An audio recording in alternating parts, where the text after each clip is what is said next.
Bonjour, c'est Ursule encore. On est le 24 mai 2023. Alors, je viens sur la trompette aujourd'hui encore et je viens proclamer le retour de notre Seigneur Jésus-Christ. Amen et alléluia. Soyons tous bénis, soyons remplis de sa joie, soyons persévérants. Amen. Alors aujourd'hui, 24 mai, amen, j'apporte une vidéo un peu différente de celle que j'ai l'habitude d'apporter. C'est un PowerPoint, j'ai pris le temps de mettre ce que je pouvais mettre. Et je devais apporter un message aujourd'hui que le Seigneur m'a demandé d'apporter. Mais au fait, il est différent un peu de ce que j'ai l'habitude d'apporter. Le message d'aujourd'hui est basé sur mon temps de prière.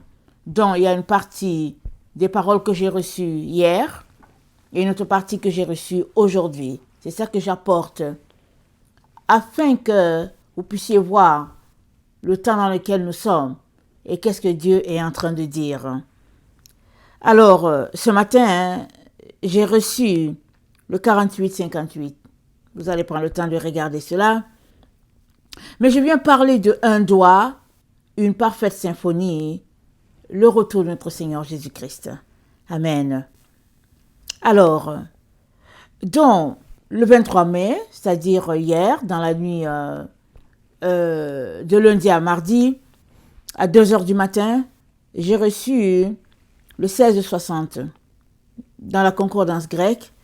C'est le temps de la seconde venue de notre Seigneur Jésus. Je vous laisse regarder dans Jude.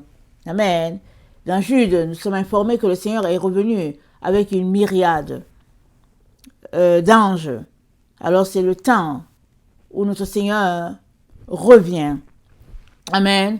Et il nous a encouragés dans le livre de Luc en disant qu'il faudrait qu'on ait nos reins sains, nos lampes allumées, attendant le retour du Maître. Et dans la concordance en hébreu, c'est un temps de récolte. C'est un temps où il y aura la séparation entre les bons grains et les mauvais. Et vous pouvez regarder Apocalypse 14, le verset 14 à 20. Vers 3 heures du matin, 3h11, j'ai reçu le 999. Alors, dans Hébreu, c'est dit, c'est le Bina. C'est le temps de marcher selon la sagesse et de s'attendre à Dieu pour ses révélations, pour sa lumière dans chaque étape de notre vie. Mais aussi, pour les ennemis de Dieu, c'est un temps où plusieurs seront écartés, ils vont tomber dans la fosse et ils seront séparés de Dieu. Donc voilà. Excusez-moi. Et à 3h22, j'ai reçu le 343. Et c'est le temps où ce qui est caché est dévoilé. C'est le temps où Dieu dévoile ce qui est caché. Alors, il m'a demandé de mettre à la disposition mon temps de prière et puis ce que je reçois pour que vous puissiez voir au fait comment il révèle les temps dans lesquels nous sommes sans que la personne qui les reçoit ait un contrôle. Tout ce que toi tu peux faire, c'est qu'une fois que tu reçois ces paroles du Seigneur sous forme de chiffres, maintenant c'est à toi d'aller les décoder et puis pour que le Seigneur te dise ce qu'il est en train de dire. Alors c'est pour vous montrer que ce n'est pas des chiffres tirés de ça et là selon notre bon vouloir, mais ce sont les chiffres que l'Esprit de Dieu donne, parce que c'est l'Esprit de Dieu qui est en contrôle quand on est dans la présence de Dieu. Et dans Ésaïe 26, je vais lire cette partie, je ne vais pas lire tous les textes, mais certains je vais lire. Dans Ésaïe 26, voilà ce qui est dit dans le verset 6. Ésaïe 26, le verset 6, ça dit, excusez-moi, je me suis trompée. C'est Ésaïe 25. Ésaïe 25, le verset 6 c'est dit, l'Éternel des armées prépare à tous les peuples sur cette montagne un festin de mets succulents, un festin de vin doux, de mets succulents pleins de moelle, de vin vieux clarifié.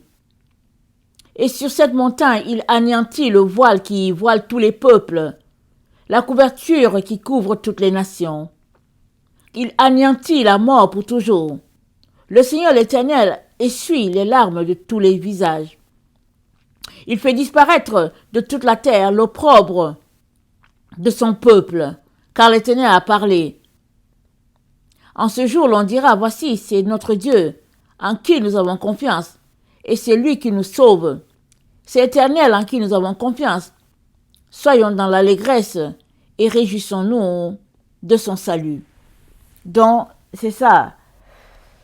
Et dans la concordance en hébreu, alors que en grec, c'est le temps où Dieu dévoile ce qui est caché, où il enlève les voiles des visages, dans la concordance hébreu, c'est le temps où la calamité s'abat sur les peuples, c'est un temps de destruction.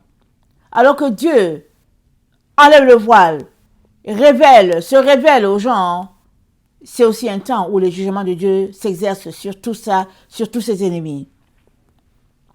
À 3h30, j'ai reçu le 14,50. Donc, Dieu dit à tous ses enfants qui lui obéissent qu'il ne faut pas qu'ils s'inquiètent. Ils sont sous sa protection. Peu importe ce qui arrive, ils sont sous la protection divine. Parce qu'ils ont obéi à Dieu, parce qu'ils marchent avec Dieu, ils n'ont pas à s'inquiéter. Dieu est leur rempart, il est leur refuge. Et le 14,50 dans la concordance en hébreu, c'est une place en Judée, un lieu. Et puis le nom de ce lieu, c'est les murs, c'est le nom du lieu. Alors, excusez-moi. À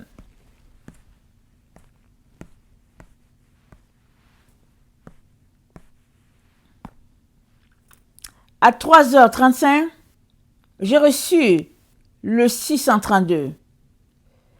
Alors, c'est dit que notre Dieu revient pour donner à chacun ce qui lui est dû. Rappelons-nous la parabole des mines. Quand le maître est parti, il a donné des charges à ses serviteurs. Et à son retour, les serviteurs sont venus lui rendre compte, certains, de ce qu'ils ont fait de la mine qu'il leur a donnée.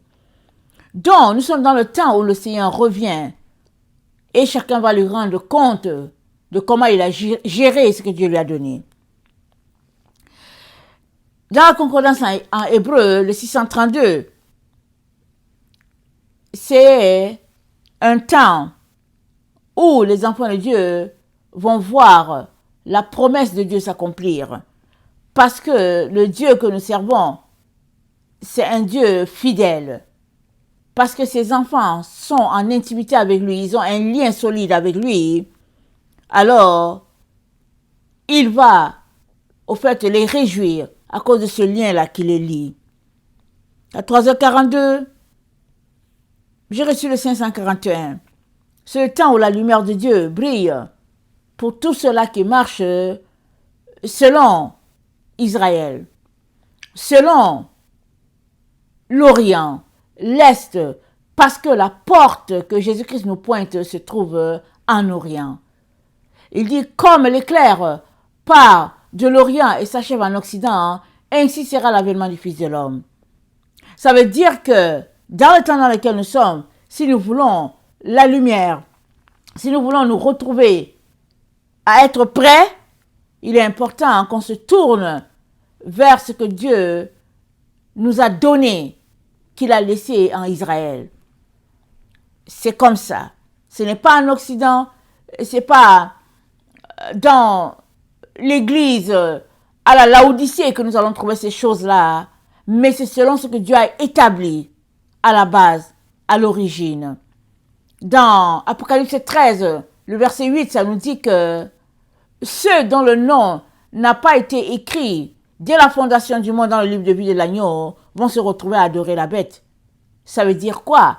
Ça veut dire que tous ceux-là qui ne retourneront pas à l'origine, à la base, vont, au fait, suivre le chemin de la séduction. C'est ça que ça veut dire. Si tu ne veux pas être surpris, c'est-à-dire être séparé de Jésus, il est important que tu retournes à ce que Dieu a appris à Israël, à l'église d'origine. Et Dieu n'a jamais rejeté Israël, parce que tout est en fonction de ce qu'il avait déjà établi à l'origine. Israël a toujours été le choix de Dieu, Dieu n'a pas rejeté Israël. Il y a plusieurs qui disent que bon, l'église remplace Israël, mais ce n'est pas ça, ça c'est un mensonge. Alors, dans la concordance à Hébreu, pardon, à 3h42, j'ai reçu le 541, c'est le temps de briller, où la lumière de Dieu brille, où son éclat est révélé, mais c'est aussi le temps où on est appelé à garder notre position, à tenir ferme, pour ne pas céder à tout ce qui se passe, à la séduction, aux ténèbres. Amen. À 4h03, j'ai reçu le 592. C'est le temps où les enfants de Dieu seront marqués du sceau de Dieu. Comme dans Ézéchiel 9.4, c'est aussi le temps où tous ceux-là qui désobéissent à Dieu seront marqués de la marque de la bête. Alors, c'est un temps où plusieurs vont se lamenter, nous dit la concordance en hébreu. Plusieurs vont pleurer, plusieurs seront dans le désarroi. Parce que, alors que certains vont recevoir le signe de la croix, le tav, parce qu'ils ont marché selon Dieu, malheureusement, plusieurs ne recevront pas cette marque-là. Et ils seront dans les pleurs. Pour que cette situation ne t'arrive pas, il est très important que tu tournes vers le Seigneur Jésus-Christ. Amen. À 4h17, j'ai reçu le 272 et en grec, la concordance grecque nous dit plusieurs négligent Dieu, plusieurs méprisent la voix de Dieu et n'ont pas de considération pour ce Dieu-là. Mais notre Dieu revient et tous ceux-là qui lui obéissent sont sa possession éternelle. Il revient et il dit quoi? Il dit ma récompense est avec moi. Il revient et tous ceux-là qui sont à lui vont se réjouir parce qu'ils sont la possession du Père. Il est donc important que on puisse se tourner vers notre Dieu dans la repentance, les pleurs et le renoncement aux œuvres mortes. C'est ça que le chiffre 342 nous dit dans la concordance grecque. Je l'ai reçu juste après le 272. Et pendant que certains vont se tourner vers Dieu pour se repentir, amen, comme c'est dit le 342 dans la concordance grecque, il y en a qui vont se dresser contre Dieu parce qu'ils refusent de se repentir et le temps qu'ils se rendent compte de leur erreur, il sera déjà trop tard. La porte sera fermée. C'est ça que ça nous dit. Le 342 dans la concordance en hébreu. Et ça, c'est ce que j'avais reçu hier. Donc, j'ai apporté ce qui était nécessaire pour cette vidéo. Et ce matin, j'ai reçu le 48-58. Je l'ai reçu et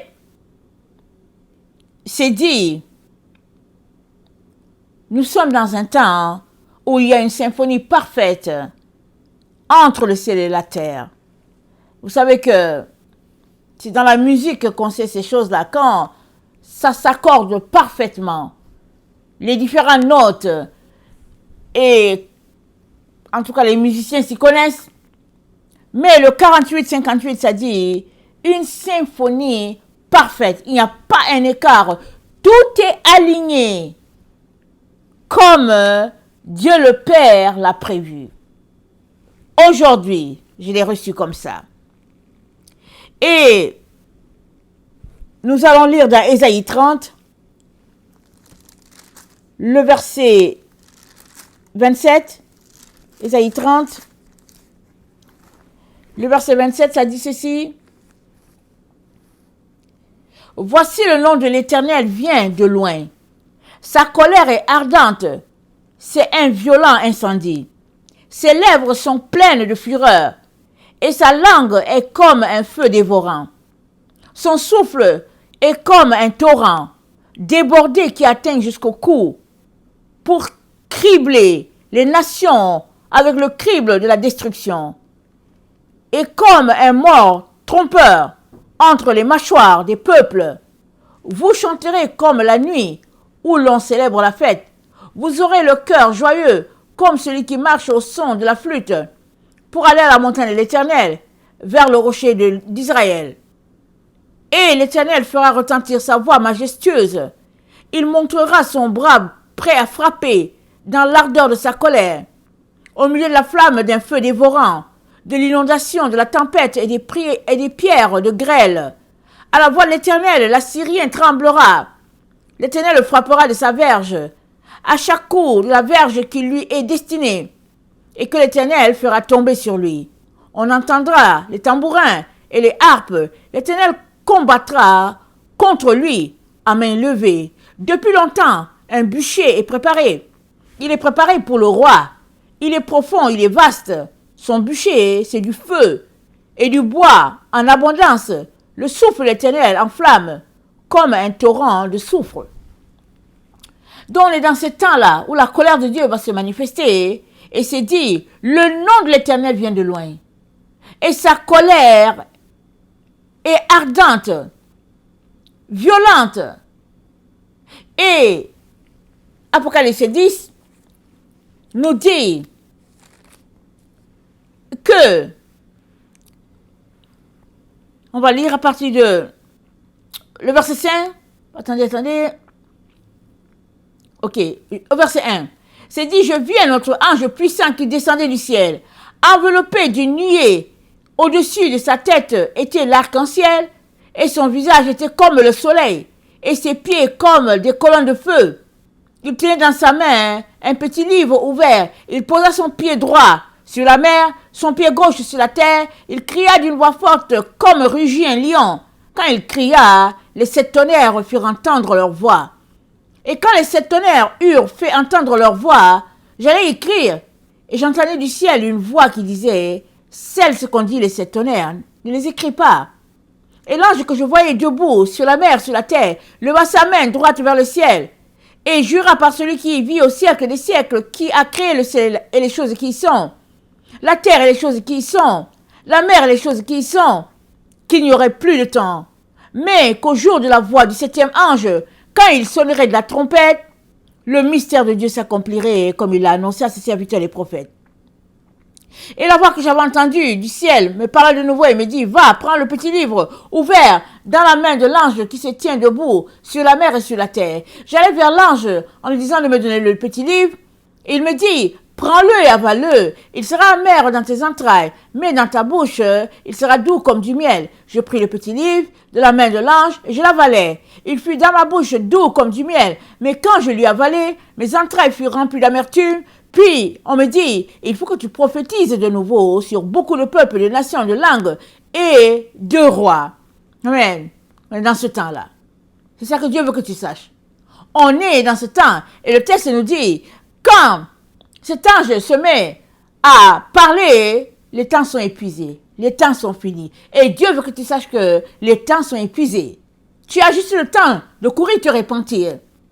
Parce qu'on est dans le temps où la séparation est en train de se faire entre la lumière et les ténèbres, entre la vérité et le mensonge, entre le jour et la nuit. Très très important que tu le saches. Et on le dit souvent sur cette chaîne. Mais aujourd'hui encore, le Seigneur vient te le dire encore pour dire, prépare-toi, réconcilie-toi avec ton Dieu avant qu'il soit trop tard. Alors, donc ce matin, vers 6 heures du matin, j'ai reçu le 48-58. Alors, dans la concordance grecque, c'est un temps de symphonie parfaite entre le ciel et la terre. Amen. Et puis, dans la concordance en hébreu, c'est un temps où les ténèbres sont dissipées. Un temps où le nuage noir qui cache les choses s'est écarté. Le nuage noir s'écarte pour que la gloire de Dieu soit vue. Amen. À 10h40, 21, le temps de la réjouissance, le temps où on exulte de joie, d'allégresse, parce que le Seigneur vient, il vient libérer son peuple. Il vient récompenser ceux qui sont avec lui, ceux-là qui lui obéissent, mais il vient aussi exercer un jugement contre ses ennemis. Amen. Et après, j'ai reçu le 1147. Et c'est dit, c'est un petit doigt. Alors, le petit doigt, c'est un petit doigt. Ce petit doigt, ça correspond au ode, la petite graine. Amen. Ça correspond au 10, la plus petite des unités. On ne sait pas si c'est 10 centimes, on ne sait pas à quoi ça correspond, mais c'est la plus petite des unités. C'est tout petit, mais ça fait un travail extraordinaire à cause de Dieu. Amen. Parce que c'est la main de Dieu qui pousse les choses. Amen et alléluia. Alors, dans la concordance en hébreu, c'est dit que le doigt, le petit doigt, c'est un édifice en construction. Nous savons bien que ces derniers temps, on parle de la construction de la Nouvelle Jérusalem, tel que dit par Jean dans Apocalypse 21. Il dit, j'ai vu du ciel descendre la Nouvelle Jérusalem. Alors, dans notre compréhension d'humain, on le comprend d'une manière. Mais Dieu aussi est en train de nous dire, voilà comment les choses sont en train de se passer. On est participant de la Nouvelle Jérusalem. On bâtit les murs de la Nouvelle Jérusalem. Comment? En marchant sur les commandements de Dieu. Alors que tu marches sur les commandements de Dieu, tu es en train de bâtir, tu es en train de participer à l'œuvre de Dieu. C'est ça que nous sommes en train de faire en ce moment. Et si on se réfère à ce qu'on a écouté ces derniers temps, il y a peut-être 2 semaines peut-être, ou bien 3, je ne sais plus, on a posé la pierre, l'améthyste. Et l'améthyste, ça fait référence à la famille de Gad, parce que c'était la pierre qui leur revenait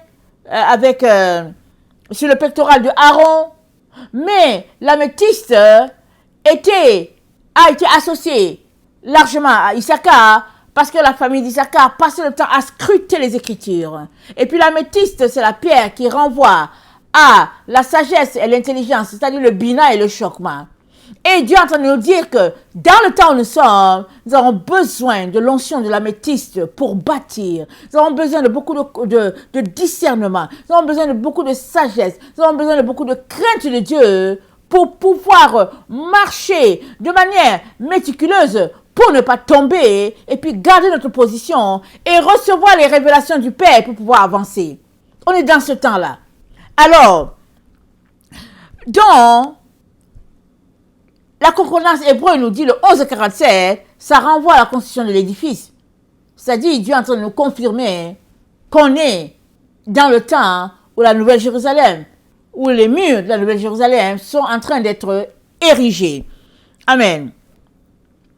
Donc, ils ont donné une explication par rapport au vieux hébreu, à l'ancien hébreu.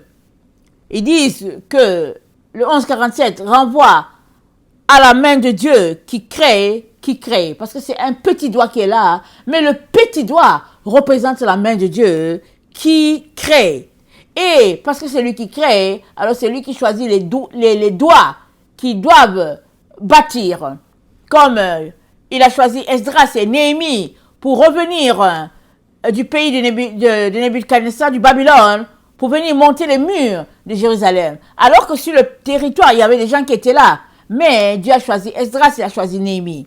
Donc c'est comme ça qu'ils expliquent que le 1147, c'est un doigt, un tout petit doigt, mais au fait, c'est la main de Dieu qui est en train de faire ces choses-là, ces choses extraordinaires-là, qui est en train de bâtir l'édifice. Et selon l'explication que je donnais, c'est l'ancien hébreu et le nouveau hébreu. Excusez-moi, je me suis trompée. Non, selon l'ancien et le nouveau, voilà l'explication qu'ils peuvent donner au 11:47. Mais selon le vieux hébreu, amen, le 11:47 renvoie à une tente, à la construction d'une tente qui s'élargit par la semence qui s'ajoute. Et quand il parle de semence, il parle des rejetons, les enfants, les petits-enfants, dont chacun vient mettre sa main dans l'édifice pour en faire un joyau pour l'Éternel. Alors, et avant la construction, l'homme a besoin de l'intelligence, Chokma et Bina, pour savoir où bâtir et comment bâtir. Et le petit doigt, qui est 11:47, le petit doigt représente l'endroit où on doit bâtir. Et il représente la main de Dieu dans cette œuvre de construction. Amen. Donc, on est là, en plein, on est arrivé à ce carrefour-là, cet endroit, cet espace que Dieu a toujours voulu. Voilà pourquoi, ce matin, il donne 48-58, une parfaite symphonie entre le ciel et la terre, avec ce qui se passe. C'est-à-dire, il n'y a pas d'écart, il n'y a pas de réticence, il n'y a pas de délai. Tout est comme le ciel le veut. Amen. Et Dieu dit donc à ses enfants qu'il est donc important que tu saches exactement de quel côté tu es.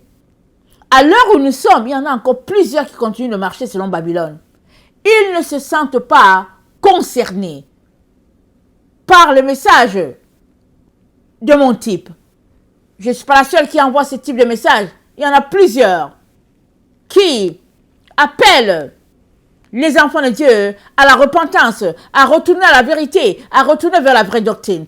Ils sont remplis en ligne, et puis même s'ils ne sont pas en ligne, ils sont remplis sur la terre. Et Dieu appelle donc à ses enfants, Dieu rappelle à ses enfants que nous sommes dans le temps de la repentance.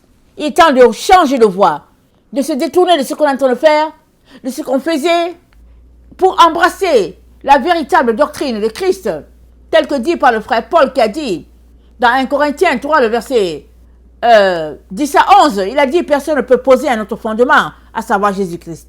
Il n'y a pas d'autre fondement. Alors, on peut se dire, mais je n'ai pas changé le fondement. J'adore Jésus. Mais le problème est que le Jésus que tu adores, est-ce que c'est le vrai? Parce que plusieurs adorent un Jésus dénudé de sa doctrine. Un Jésus qui n'a rien à voir avec celui qui est mort sur le bois du calvaire. Mais il est important que tu saches que si tu marches d'après Jésus, assure-toi que tu es en train de pratiquer aussi sa doctrine. Parce que si tu as Christ, c'est-à-dire si tu as la doctrine de Christ, tu as aussi Dieu le Père. Mais si tu n'as pas la doctrine de Christ, alors tu es en train de faire du travail inutile. Tu es en train de te distraire pour rien. Tu es en train de dépenser ton énergie pour rien. Parce que rien de bon ne sortira de là. Parce que tu es en train de pratiquer de l'idolâtrie au fait. C'est ça qu'il faut que tu saches. Mais on est dans le temps où Dieu te dit, répands-toi, retourne à la vérité, afin que un temps de rafraîchissement vienne pour toi et que Dieu te sauve de la détresse qui va s'abattre sur la terre. Alors, dans Ésaïe 28, Dieu nous parle encore de comment la véritable eau va emporter le refus de la fausseté. Il est donc très important que tu saches que les temps sont établis. On est en plein à ce carrefour-là où la division, elle est bien claire. C'est-à-dire, il n'y a pas de voile, voilà. Il n'y a plus de voile, on l'a vu. Je ne sais pas à quelle lettre encore. Il n'y a plus de voile pour que tu dises que, au fait, je ne savais pas. Dieu a tout enlevé, afin que tu saches exactement le temps dans lequel nous sommes, un temps où la lumière de Dieu pointe les différentes étapes, un temps où le peuple de Dieu est appelé à se repentir, à chercher son Dieu, et puis à se réconcilier avec ce que Dieu a établi. On est vraiment en plein dans ce temps-là. Maintenant, est-ce que tu veux aller dans la direction de Dieu ou bien es-tu en train de persister sur la voie du mensonge? Parce que si tu persistes sur la voie du mensonge, alors que Dieu a ôté le voile, alors tu es tout simplement en train de t'opposer à Dieu et les conséquences suivront. Voilà pourquoi le Seigneur vient et il te donne ce message-là en te disant que ce n'est pas lui qui te juge, c'est la parole de Dieu en toi qui te juge. Quelle est cette parole? As-tu la lumière de Dieu en toi? Alors si la parole de Dieu, la véritable parole de Dieu est en toi, tu vas saisir rapidement ce que Dieu est en train de te dire et tu vas retourner à la vérité pour ne pas être emporté par le jugement de Dieu. Mais si c'est le mensonge qui est en toi, le mensonge va faire que tu ne suivras pas la voie de la vérité et tu seras séparé d'avec Dieu. Et Dieu te dit qu'il est important que tu vérifies cela à ton niveau. Parce que lui, il ne te juge pas. Sa parole te juge. Et il ne va pas changer ses préceptes, ses normes pour aller dans ta direction quand bien même il t'aime. Il ne va pas les changer. Il a dit, celui qui a mes commandements et qui les garde, c'est celui qui m'aime. Si tu l'aimes, tu vas marcher selon ses voies. Tu ne vas pas t'entêter sur une voie qui est une voie de fausseté, une voie montée par les hommes, mais tu restes là-dessus pour fierté, en tout cas tu as tes raisons. Et Dieu te dit, la parole en toi te juge. Si tu as la bonne parole, alors tu suivras le droit chemin. Si tu as la fausse, tu te retrouveras aussi sur le mauvais chemin. Alors, on va lire Ésaïe 28. Alors, dans Ésaïe 28, le verset 14, c'est dit, « Écoutez donc la parole de l'Éternel, mon cœur, vous qui dominez sur ce peuple de Jérusalem. Vous dites, nous avons fait une alliance avec la mort. Nous avons fait un pacte avec le séjour des morts. Quand le fléau débordé passera, il ne nous emportera pas, il ne nous atteindra pas. Car nous avons la fausseté pour refuge et le mensonge pour abri. C'est pourquoi ainsi parle le Seigneur l'Éternel. Voici, j'ai mis pour fondement en Sion une pierre éprouvée, une pierre angulaire de prix, solidement posée. Celui qui la prendra pour appui n'aura point hâte de fuir. Je ferai de la droiture une règle et de la justice un niveau. Et la grêle emportera le refuge de la fausseté. Et les eaux inonderont l'abri du mensonge. Votre alliance avec la mort sera détruite. Votre pacte avec le séjour des morts ne subsistera pas. Quand le fléau débordé passera, vous serez par lui foulés aux pieds. Chaque fois qu'il passera, il vous saisira. Quand il passera tous les matins, le jour et la nuit, et son bruit seul donnera l'épouvante. Le lit sera trop court pour s'y étendre, et la couverture trop étroite pour s'en envelopper, car l'Éternel se lèvera comme à la montagne de Pérasim.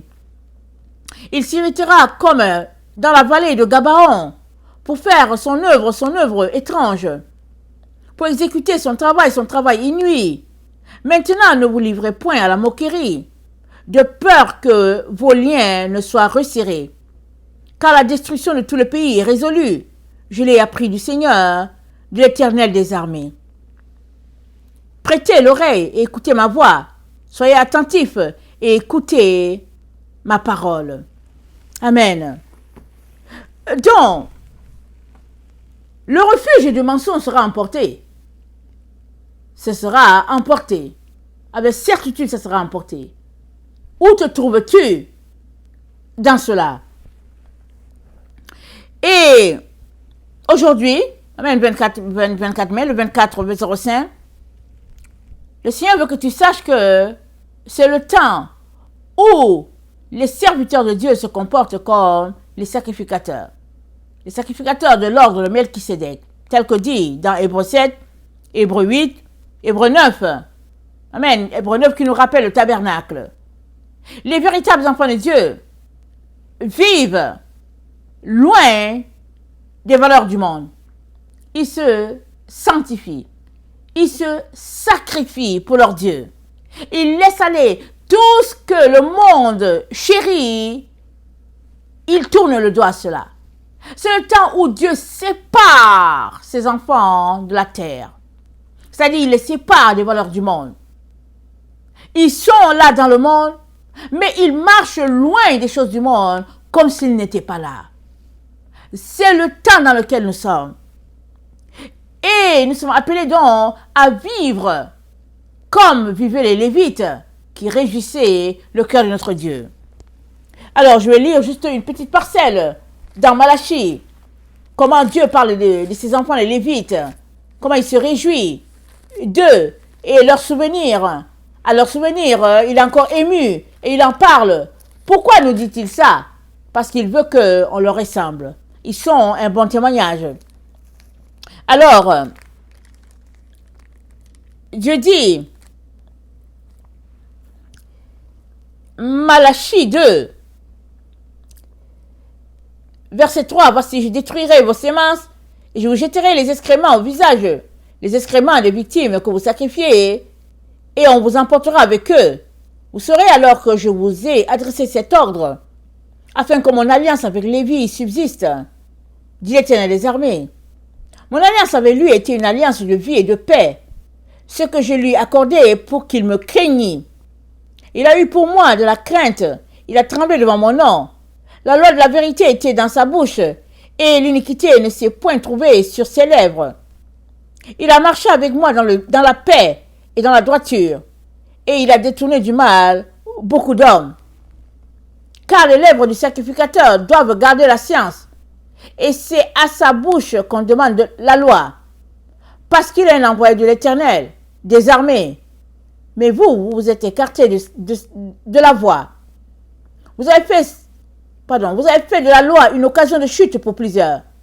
Vous avez violé l'alliance de Lévi, dit l'Éternel des armées. Et moi, je vous rendrai méprisable et vil aux yeux de tout le peuple, parce que vous n'avez pas gardé mes voies. Et vous avez eu égard à l'apparence des personnes quand vous interprétez la loi. Amen. Donc voilà le temps dans lequel nous sommes. Voilà ce que Dieu attend de nous. Que nous puissions tourner le dos au monde, à ses valeurs. Mais ce n'est pas aujourd'hui qu'il nous demande de tourner le dos. Ce n'est pas aujourd'hui. Mais ce qui est le spécial de ce qu'il est en train de dire, c'est que un sacrificateur, il se sépare des autres. Les Lévites, ils étaient à part. Ils ne travaillaient même pas. Leur part était dans le peuple. Pourquoi? Ils étaient appelés à scruter les Écritures, à chercher la face de Dieu, à prier pour les autres. C'est ça qu'ils étaient appelés à faire. À sanctifier le peuple. C'était leur travail.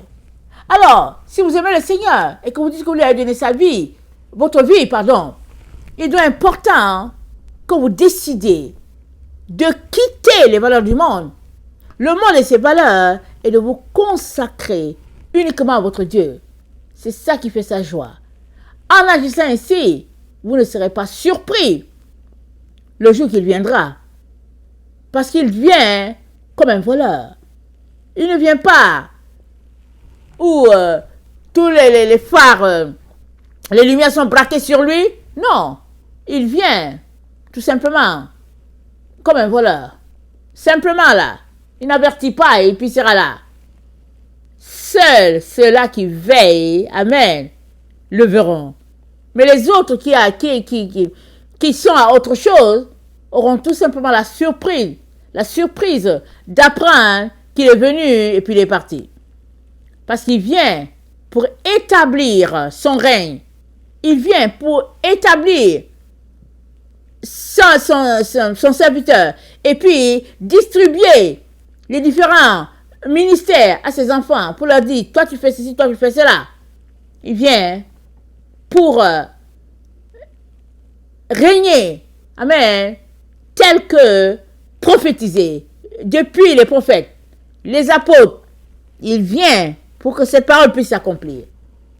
Il est donc important de sortir des mensonges et de nous tourner vers notre Dieu, lui et lui seul. Que le Seigneur bénisse sa parole, amen. Et soyons prêts à tout temps parce que il vient pour ceux-là qui l'attendent. Que le Seigneur bénisse sa parole. Maranatha, Jésus revient. Amen. Alléluia. Soyons tous bénis. Amen.